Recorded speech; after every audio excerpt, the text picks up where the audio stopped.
నా గొర్రెల పాలు బుద్ధిహీనుల పాలిట విషం. నా గొర్రెలలో ఏ ఒక్క బుద్ధిహీనుని జీవితమైనా సరే తీసుకుని అపరాధం చేయడం నాకు ఇష్టం లేదు అని చెప్తున్నారు కదా. అంటే మన హృదయ చక్రంలోకి మనం వెళ్ళినప్పుడు అహంకారాన్ని దాటి మనం సాధన చేయగా అహంకారం కరుగుతుంది, చిత్తం శుద్ధి జరుగుతుంది, అహంకారం కరిగిపోతుంది కదా. అప్పుడు మన ఇంట్యూషన్ అనేది, మనకి హృదయం అనేది యాక్టివేషన్ అవుతుంది అన్నమాట. హృదయంలో మన అంతర్వాణిని మనం వినగలుగుతాం, అంతర్ప్రబోధాన్ని మనం వినగలుగుతాం. ఆ యొక్క ఇంట్యూషను మనతో మన ఇంట్యూషన్ మనం వినగలుగుతాం అన్నమాట. అదే చెప్తున్నారు. కాబట్టి అప్పుడు మన ఇంట్యూషన్ ఎప్పుడైతే పనిచేస్తుందో, ఈ గొర్రెలు అంటే ఏంటి, మన సంస్కారాలు, మన ఇంద్రియాలు, ఇవన్నీ కూడా మన మనస్సు, మన బుద్ధి, మన చిత్తము, ఇవన్నీ కదా.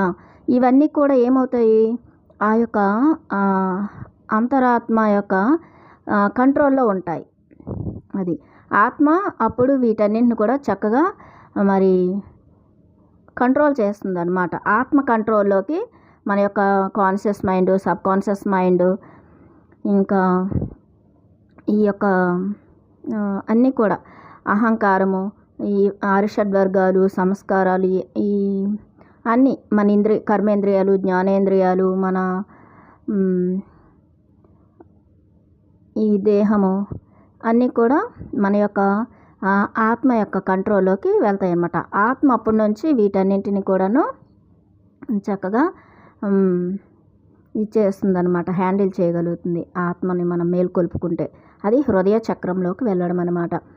అదే చెప్తున్నారనమాట. ఎవరైతే సత్యాన్ని బుద్ధిహీనుల పాలిట విషయం అంటే ఏంటి, ఎవరైతే ఆత్మ మేల్కొల్పుకోమో, ఎవరి ఆత్మ అయితే మరి నిద్రాణ స్థితిలో ఉంటుందో, వాళ్ళ ఇంద్రియాలు వాళ్ళ కంట్రోల్లో ఉండవు కదా. మనస్సు ఏదో చెప్తుంది, ఇంకా సంస్కారాలు ఎన్నో ఉంటాయి, ఇంకా ఎన్నో కోరికలు, వ్యామోహాలు, ఇవన్నీ కూడా ఇంద్రియాలు, పరిపరి విధాలుగా ఆలోచనలు, చిత్తభ్రమలు అన్నీ కలుగుతూ ఉంటాయి.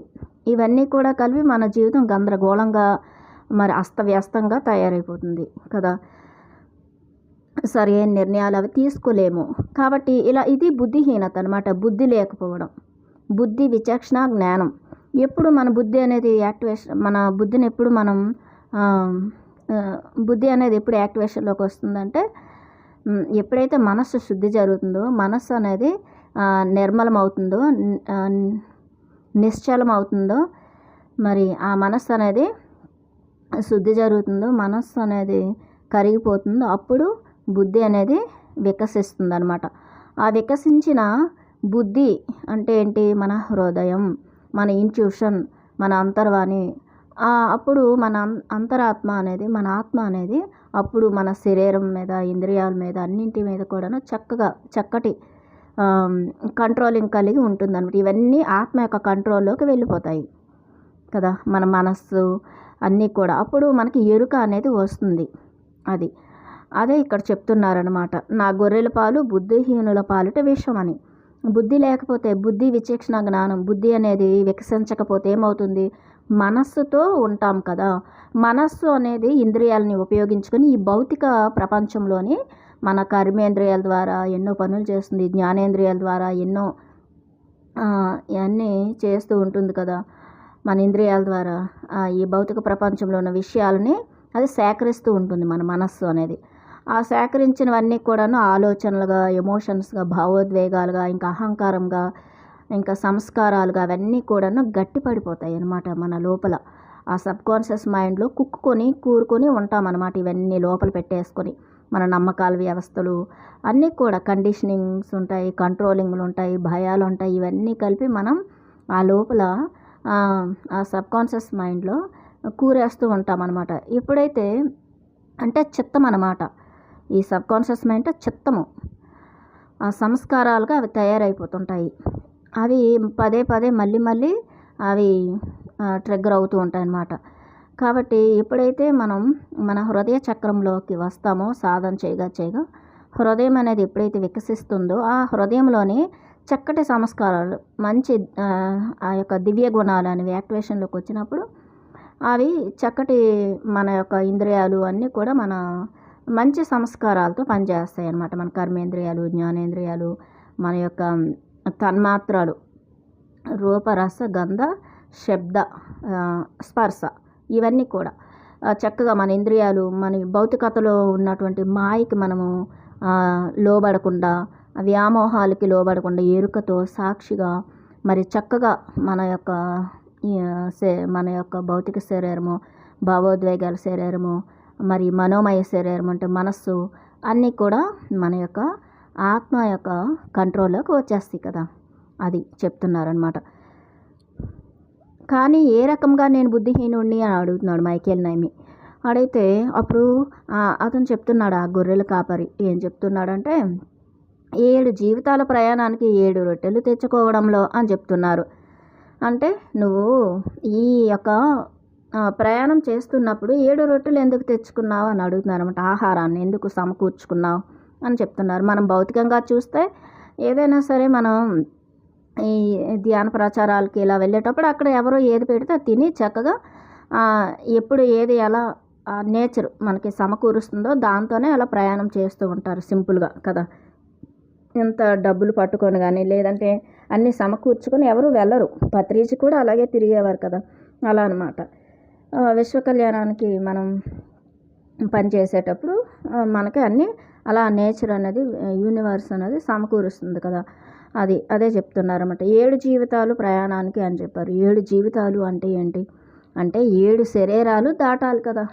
మనం భౌతిక శరీరాన్ని దాటాలి అంటే ధ్యానంలో భౌతిక శరీరం అన్ని దాటి, తర్వాత మనస్సును దాటి, తర్వాత బుద్ధిని కూడా దాటి, తర్వాత అహంకారము, చిత్తము అన్నీ శుద్ధి జరిగిన తర్వాత మనము ఆ యొక్క అంతరాత్మతో అనుసంధానం అవుతాం కదా, అలా అనమాట. 7 జీవితాలు ప్రయాణానికి 7 రొట్టెలు తెచ్చుకోవడంలో అని చెప్పారు అనమాట. అది అంటే 7 జీవితాలు అంటే 7 చక్రాలు దాటడానికి 7 రొట్టెలు అంటే 7 శరీరాలు. అది 7 శరీరాలతో 7 చక్రాలని మనం అధిరోహిస్తామన్నమాట. సహస్రార చక్రానికి చేరుతాము. అది ఒక్కొక్క చక్రంలోని ఒక్కొక్క చక్రాన్ని శుద్ధి చేసుకుని అక్కడ మళ్ళీ ఆ శక్తిని మేల్కొల్పుకొని అలా మనం చక్కగా అన్ని చక్రాలను దాటి సహస్రార స్థితికి మనం స్థితం అవుతామన్నమాట. అది ఏకత్వంలోకి వెళ్తాం. అనేకత్వం నుంచి ఏకత్వంలోకి ప్రయాణం అనమాట. అంటే ఇక్కడ ఇన్ని శరీరాలు ఉంటాయి. ఇంకా అక్కడికి ఏకత్వంలోకి వెళ్ళినప్పుడు సహస్రార స్థితిలో ఇంకేమీ ఉండవు కదా. ఈ భౌతికత, ఈ భౌతిక శరీరం గురించి కానీ ఇంకా దేని మీద మనకి వ్యామోహాలు ఉండవు. ఇంకా అక్కడంతా కూడా ఏకత్వమే. అక్కడ ఇంకా ద్వంద్వత్వం ఉండదు కదా, వేర్పాటువాదం ఉండదు కదా. అందరూ ఒక్కటే, అంతా ఒక్కటే. అందరిలో ఉన్నటువంటి అంతటా నిండి ఉన్న ఆ యొక్క దివ్య చైతన్యాన్ని, ఆత్మ పదార్థాన్ని మనం దర్శిస్తూ ఉంటాం అన్నమాట, చూడగలుగుతాం. అది వన్నెస్ని ఎక్స్పీరియన్స్ చేయగలుగుతాం అన్నమాట. ఎందుకంటే మనం ధ్యాన సాధనలోని ఆ సహస్రార స్థితికి మనం చేరుకున్నప్పుడు లోతైన సాధనలో మనం ఏం జరుగుతుందంటే ఆ యొక్క కాస్మిక్ హార్ట్తో, ఆ విశ్వ హృదయంతో మనం కనెక్ట్ అవుతాం. కాస్మిక్ హార్ట్తో కనెక్ట్ అవుతాం కదా, మూల చైతన్యంతో, ఆ యొక్క సృష్టికర్తతో మనం కనెక్ట్ అవుతాం కదా. అప్పుడు ఏం జరుగుతుంది, ఆ ప్రేమ, అక్కడ ఉన్నటువంటి ఆ ఏకత్వంలో, ఆ ఏకత్వ సముద్రంలో ఉన్నటువంటి ఆ ప్రేమని, ఆ శాంతిని, ఆ కాంతిని, ఆ బ్రహ్మానందాన్ని మనం అనుభూతి చెందుతూ ఉంటాము.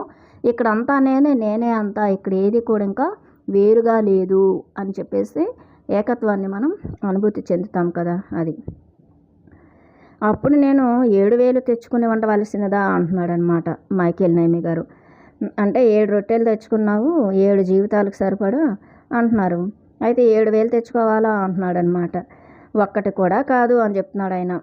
నువ్వు ఒక్క రొట్టె కూడా తెచ్చుకోవాల్సిన అవసరం లేదు. దూర ప్రయాణంలో ఆహారం లేకుండా వెళ్ళాలి, అదేనా నీ సలహా అంటున్నాడు అనమాట.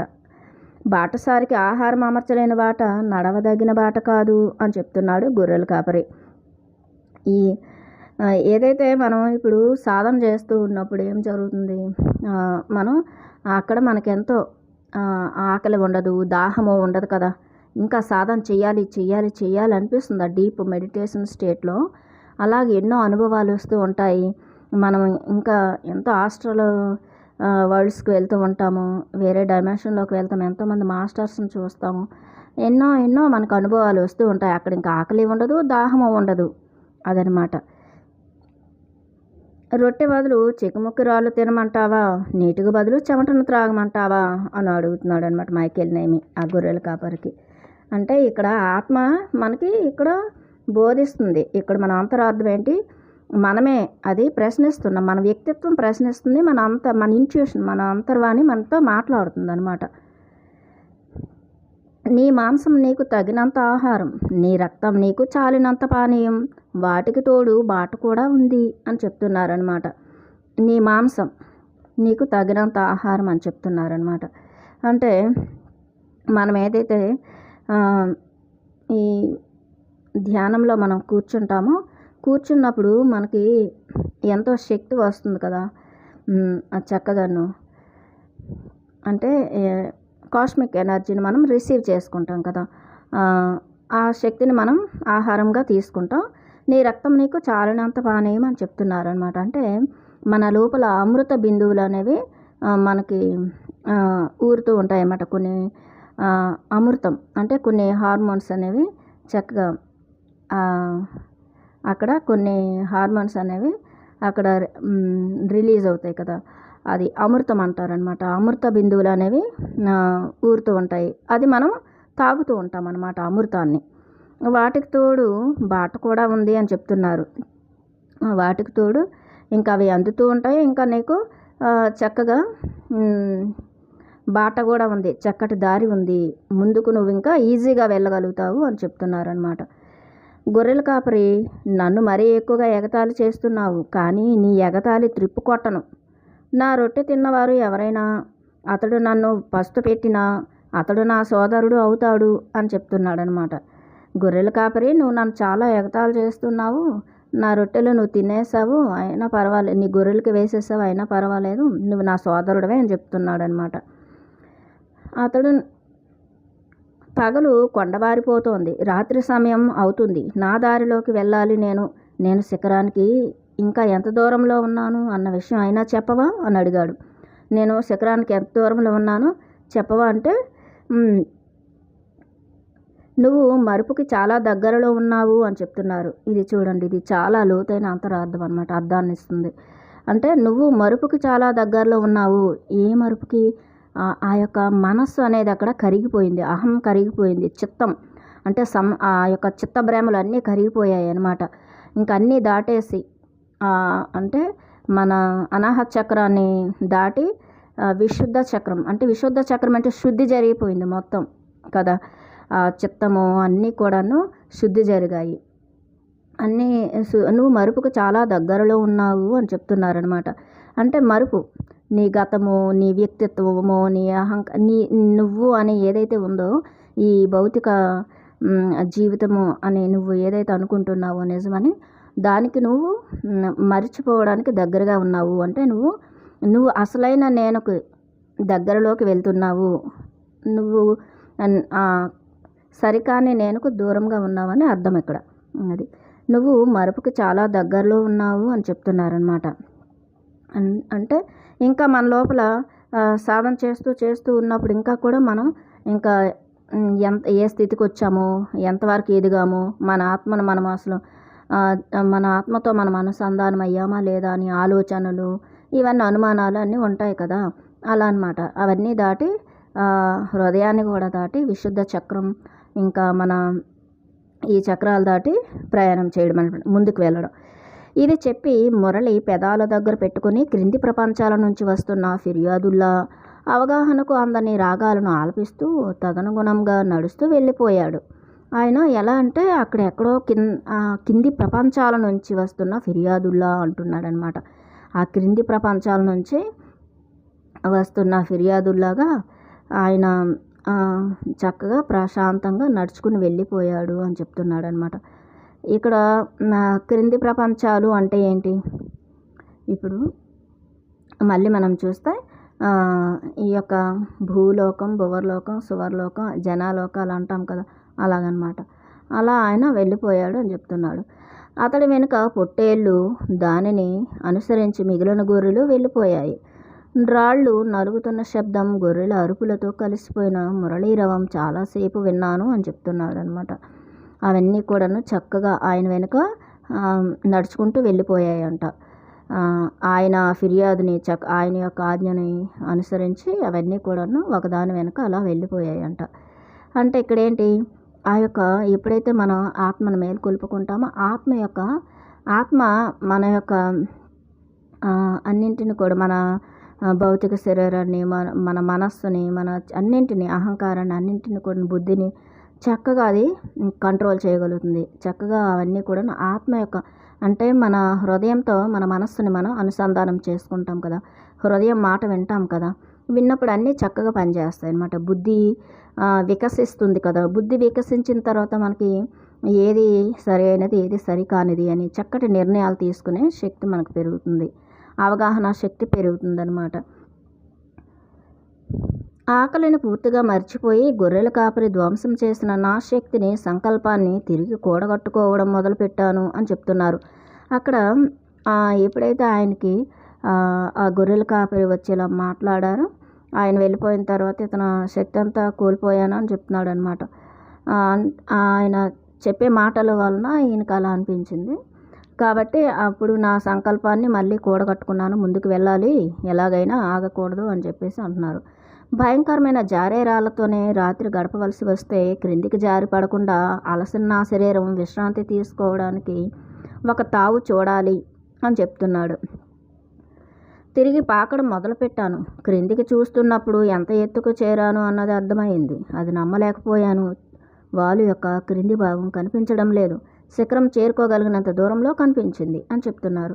ఆ యొక్క శిఖరం అనేది దగ్గరలో ఉన్నాడనమాట. అంటే ఇప్పుడు మనం ఎక్కడ అనాహత చక్రం దాటి ఆ యొక్క విశుద్ధ చక్రంలోనికి మనం వెళ్ళేటప్పుడు మన సహస్రార చక్రాన్ని ఈజీగా మనం చేరుకుంటాం కదా, అలాగనమాట. అదే చెప్తున్నారు. రాత్రి అయ్యే సమయానికి రాళ్ల పొందికతో మండపంలో ఉన్న ఒక గుహ దగ్గరికి వచ్చాను. భయంకరమైన నల్లని నీడలు పైకి క్రిందికి కదులుతున్న ఒక అగాధం పైన ఆ గుహ వేలాడుతున్నప్పటికీ రాత్రి అక్కడే బస చేయడానికి నిర్ణయించుకున్నాను అని చెప్తున్నారు. ఒక గుహ అన్నమాట, ఒక మండపంలాగా ఉందంట, కొన్ని రాళ్ల పొందికతో అది ఆ శిఖరం యొక్క దీనికి వేలాడుతూ ఉందట గుహ. ఆ గుహలోని ఆ గోడల మీద నల్లటి నీడలు పైకి కిందికి కదులుతున్నాయంట, నీడలు అని చెప్తున్నారనమాట.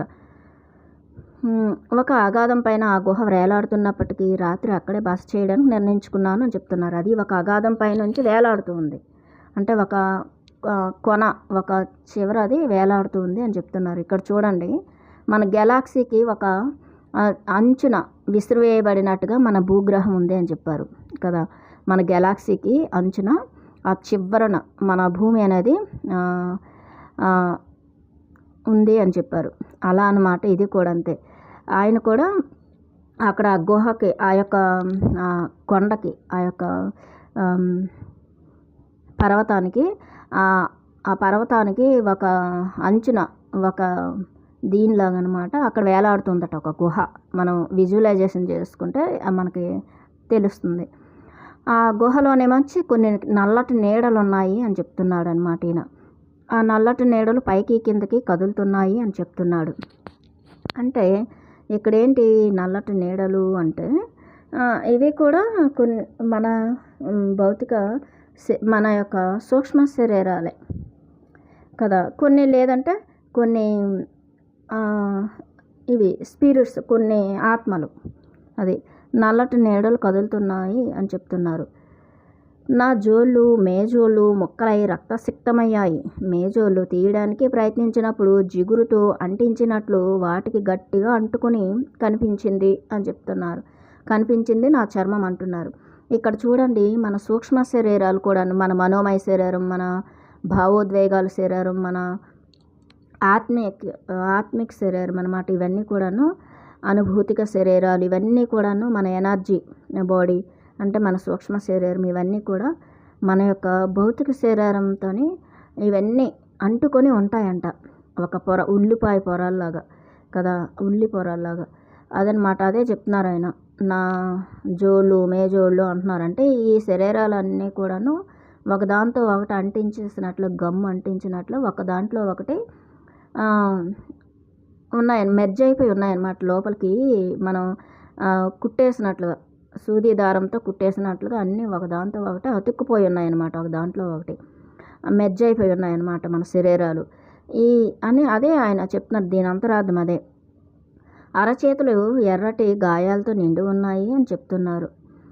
చనిపోయిన వృక్షం నుంచి వేరు చేయబడ్డ బోధె అంచుల్లా ఉన్నాయి గోళ్ళు అని చెప్తున్నారు. ఆయన గోళ్ళు, ఆయన జోళ్ళు అన్నీ కూడా బాడీ అంతా కూడా గాయాలైపోయి అదంతా అలా ఉంది అని చెప్తున్నారు. పదునైన రాళ్ళకి తగులుకుని నా బట్టలు పీలికలయ్యాయి అని చెప్తున్నారు. ఆ బట్టలన్నీ కూడా చిరిగిపోయాయి అని చెప్తున్నారు. అంటే ఏంటి, ఇక్కడ మనం ధ్యానం చేస్తూ ఉన్నప్పుడు ఏం జరుగుతుంది, ఎంతో మనం ఎనర్జీని తీసుకుంటాం కదా, కాస్మిక్ ఎనర్జీని తీసుకుంటాం. మన అలా సాధన చేయగా కొన్ని సంవత్సరాలకి మన యొక్క అన్ని భ్రమలు అన్నీ కూడాను కరిగిపోతాయి కదా. సాధనలో జ్ఞానంతో కూడాను కొంత మనం ఎంతో జ్ఞానాన్ని సంపాదించుకోవడం వలన కూడా ఆ భ్రమలు ఇవన్నీ కూడా వదిలేస్తాం. కొంత భౌతికవాదాన్ని వదిలేసి అవసరమైనంత వరకే మనం ఇక్కడ ఈ భౌతికతలో ఉంటూ ఎక్కువ శాతం మనం ధ్యాన ప్రచారాలు ఇవన్నీ చేసుకుంటూ, ధ్యానం చేసుకుంటూ, ఎక్కువ బుక్స్ చదువుకుంటూ, సజ్జన సాంగత్యాల్లో మనం సేవల్లో ఉంటాం కదా, అలా అన్నమాట. నా బట్టలన్నీ పీలికలు అయ్యాయి అని చెప్తున్నా. అంటే అక్కడ శరీరాలన్నీ ఊడిపోయాయి. ఇంకా అక్కడికి వెళ్ళేసరికి ఆ స్థితికి వెళ్ళేసరికి ఇంకా నల్లటి నీడలు కనిపిస్తున్నాయి. అంటే ఏంటి, ఇదనమాట ఆజ్ఞాచక్రంలోకి వచ్చారు ఆయన. ఆజ్ఞాచక్రం, మనం సాధనలో ఆజ్ఞాచక్రంలోకి రావడం అప్పుడే కదా మనకి అన్నీ కనిపిస్తూ ఉంటాయి.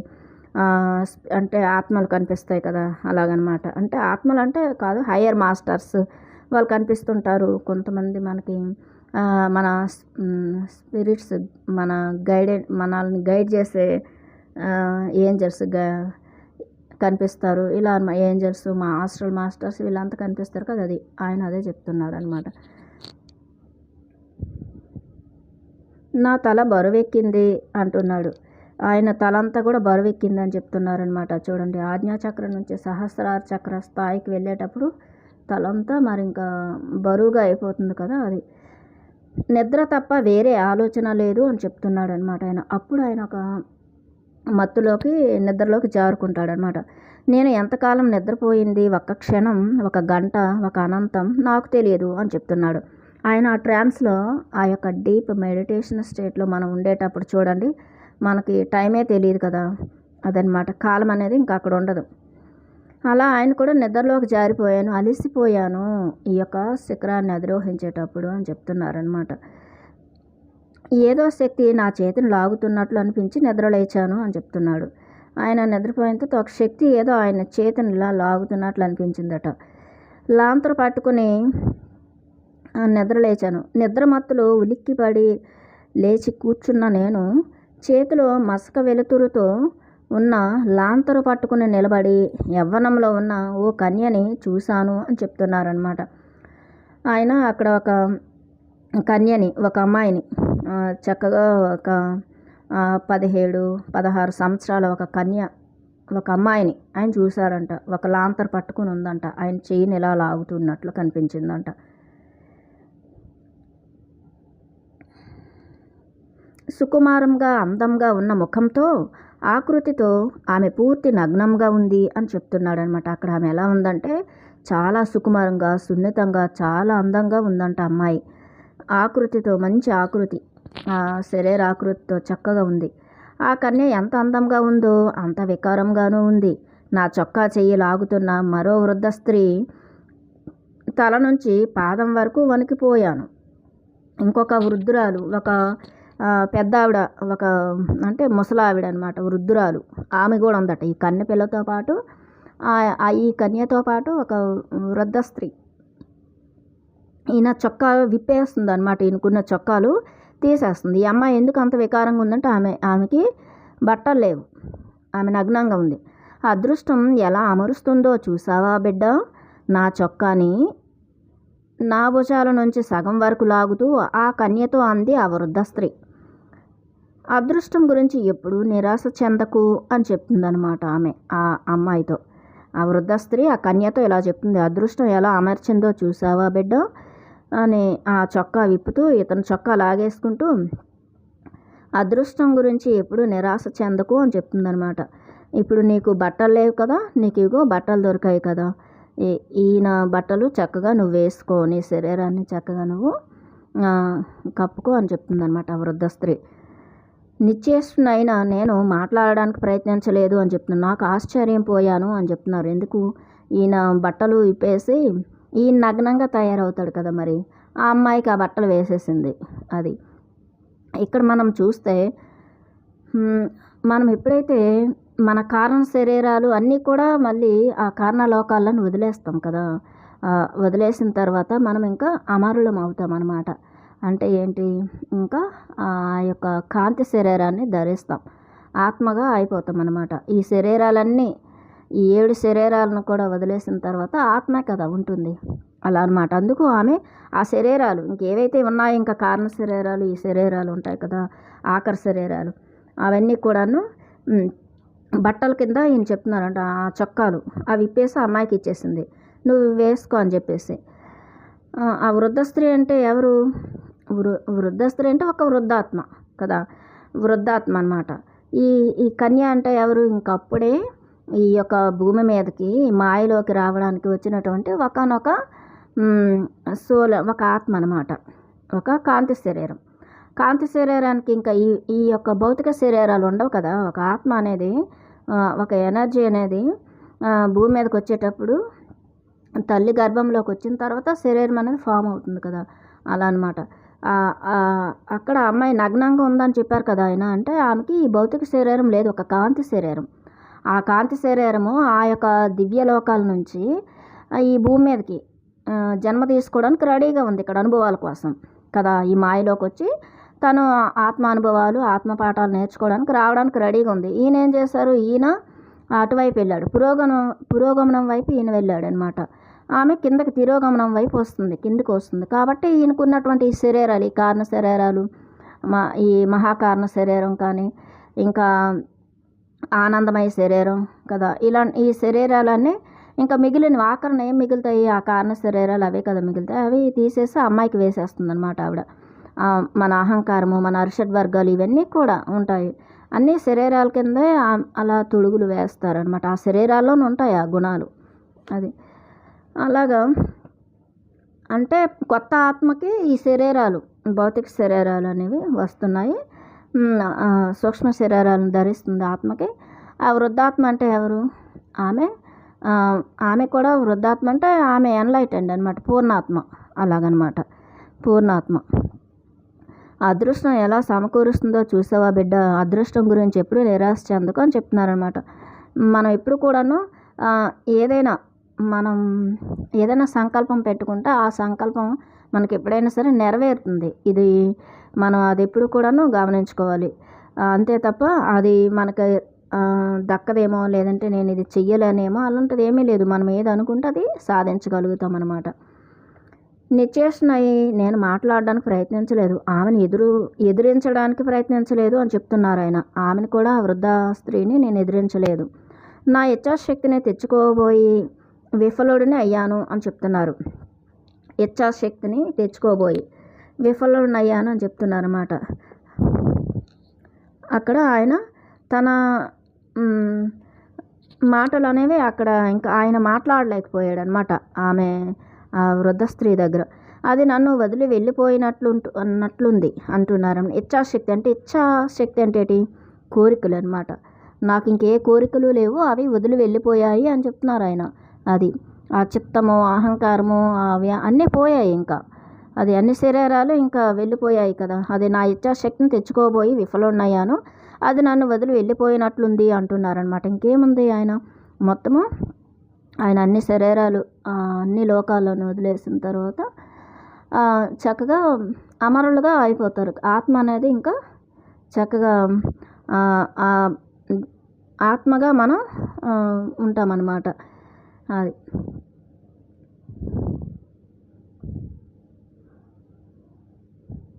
అనుకుంటే ఆమె బిడ్డను గుహ బయటకు విసిరివేయగలను అని చెప్తున్నాడు.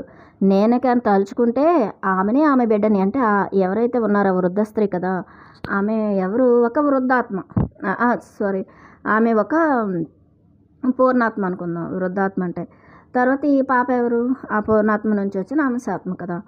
వాళ్ళిద్దరిని నేను విసిరివేయగలను తలుచుకుంటే అంటున్నాడు.